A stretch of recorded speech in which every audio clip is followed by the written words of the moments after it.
नागावली नदी में फसिला ट्राक्टर जीवन बाजी लगाई 2 जन को उद्धार कले साहसी युवक। लगाण वर्षा जो रायगढ़ जिले में प्रवाहित नदीगुड़िकर जलस्तर वृद्धि पाइबारे लागिछि। फल नदी पार एवं अत्यंत विपदपूर्ण हो पड़ी। एभली परिस्थिति में कोल्लना ब्लॉक अंतर्गत इमालीगुड़ा निकट जाइथिबा नागावली नदी में एक ट्राक्टर फसीजा जोगु एक बड़ अघटन अल्पके टली जाइछि। नदीर प्रबल स्रोतर ट्राक्टर ड्राइवर और जड़े नाबालक दीर्घ समय धरी फसी रही।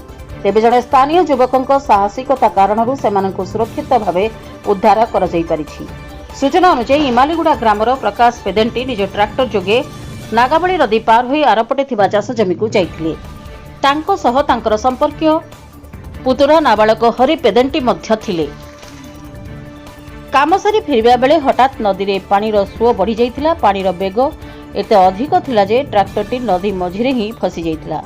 दीर्घ समय धरी उभय ट्राक्टर उपरे अटकी रहिथिले एवं प्रबल स्रोत जोगु कौनसी लोक नदी भितर को जावाक साहस जुटाई पारि नथिले।